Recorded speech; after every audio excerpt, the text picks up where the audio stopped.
Take us home. Take us home with the fireworks. I'm not taking you home, I'm taking you to the stars with my final recommendation, which is a 17% allocation in my King of the Jungle, but it's like a 14, 15% allocation in my real money portfolio. And trust me, that is a fuck ton of money, right? This is very material to my life. It's a big allocation. So I'm watching this one very carefully. And it's got so big because it's delivered like a 12x return in the last couple of days. Like it's gone bananas. Anyway, let's come to the social media short. Let me tell you about Rocket Lab, ticker RKLB. We think of them as a space company. They're actually an end to end space company. So, sure, they launch stuff, but they also manufacture satellites and then they operate satellites when they're in orbit. And there's even hints that they might be deploying their own constellation to compete with companies like Starlink. They're a leader in small satellite launch, so they're so reliable at putting payloads of about up to 300 kilos into orbit. Would you believe? So they've done 68 launches since they started their Electron program, which is their small launch program. 64 of those 68 have been successful. Like the first one failed, and then there have been three other failures over the years, but 64 out of 68 successful launches. Like space is supposed to be hard, but Rocket Lab, frankly, make it look easy. They're now building on this incredible track record to launch a medium lift reusable rocket, which they call Neutron. And you've seen SpaceX, their Falcon 9, like the thing they're using today to put all of their Starlink satellites into orbit and also deploy payloads for military and commercial customers all over the world. Well, when Rocket Lab bring Neutron to the pad, the second half of this year, they're planning a first test launch that's going to be competitive with SpaceX in terms of like the payload that they can ship into orbit. But there's so much momentum built into this stock right now. It's really like they make the most of their money from the space systems segment, which is like manufacturing satellites and building them for their customers. But it's the momentum and the excitement that retail investors have around this as a launch company. And sure, launch is really critical to their overall business model, but it's not really where they make their money. So if you try to look at the financials for this today, it's kind of ugly. It's overvalued. And so a prudent investor will keep a pretty tight control over their allocation to this one. And it's probably one I'm going to have to start trimming reluctantly soon. I've got my finger poised on that button. So for that reason only, valuation, and I've said this so many times in this episode, this is a reduced conviction rating of 5 badges out of 10, but that's only because of the price. Neutron is going to be super volatile. It's going to be a tough for shareholders because it's probably not going to be successful on first flight. If they're not successful on second flight, we're looking at like quite a serious drawdown because the valuation of the stock is really detached from the actual fundamentals of the company, which are really good, rock solid, good balance sheet. They're well set up, but this is going to be like a tough holding. But I'm not trimming it just yet because if they're successful with Neutron, this one is literally like going to the moon and beyond. Oh God, where do I start? First, I'm sorry. I have to start. I have to. You have to be my therapist again for this.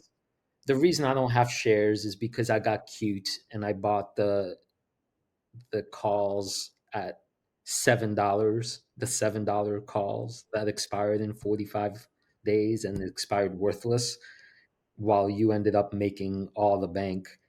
And I'm bitter. I am so bitter. I am so bitter, and so I can't will myself to buy back out of sheer uh, lack of character for. But tell me this: is a five because a five badger rating at this point seems to suggest that like it's as good a time as any.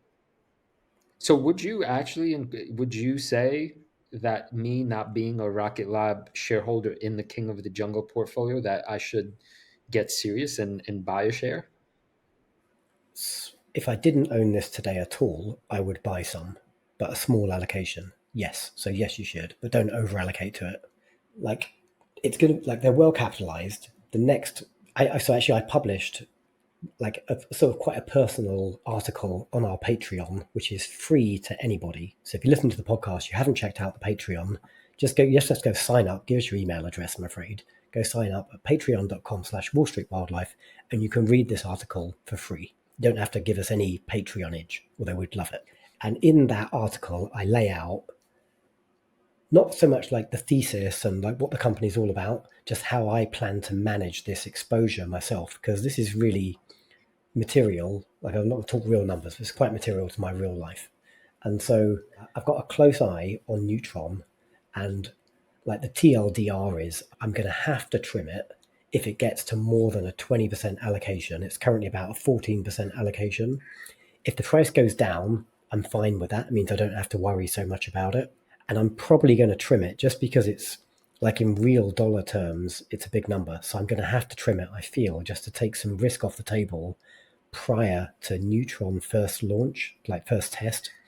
But if that first test is successful, which it may well be, because they've had such an incredible track record with Electron, if they're successful even with like half of the mission parameters, then like this stock is going to go bananas. It's going to double or triple. Gonna go. So It's gonna go what? bananas. It's going to go Oh, so bananas. now It's you going to speak go bananas and Badger. badgers. Yeah. And now, see, you know how to convince a fella. And it's like a 22, even with the run up, it's a $22 billion market cap today. So like, I mean, that's ahead of, it's unreasonable valuation if you just look at the numbers. But if you look at the story, like if who is launching stuff successfully today, you've got SpaceX far and above anybody else. Then you've got like the US and the China government, like the state, and then you've got Rocket Lab, right? They're a tiny. Well, when I used to give this pitch a year ago, they were like a $2 or $3 billion company, and it was such a no-brainer. Now they're a $22 billion company, so it's no longer a no-brainer. But if you believe that, like the fourth biggest launch provider of our species, like in the known universe, can't grow from a $22 billion valuation, well, you're being pessimistic. I buy it, Badger. It's interesting because on the interwebs, there's a lot of back and forth between ASTS shareholders and Rocket Lab shareholders, and sometimes they're all, they're allies, but sometimes they're yelling at each other, like, "What do you do?" It's a fascinating segment for sure. I'm very tempted to get over my bitterness. Well, let us know in a couple of weeks if you do. But if you do, take a small allocation, just get like a foot in the door. Don't overexpose to this one because it is quite expensive right now.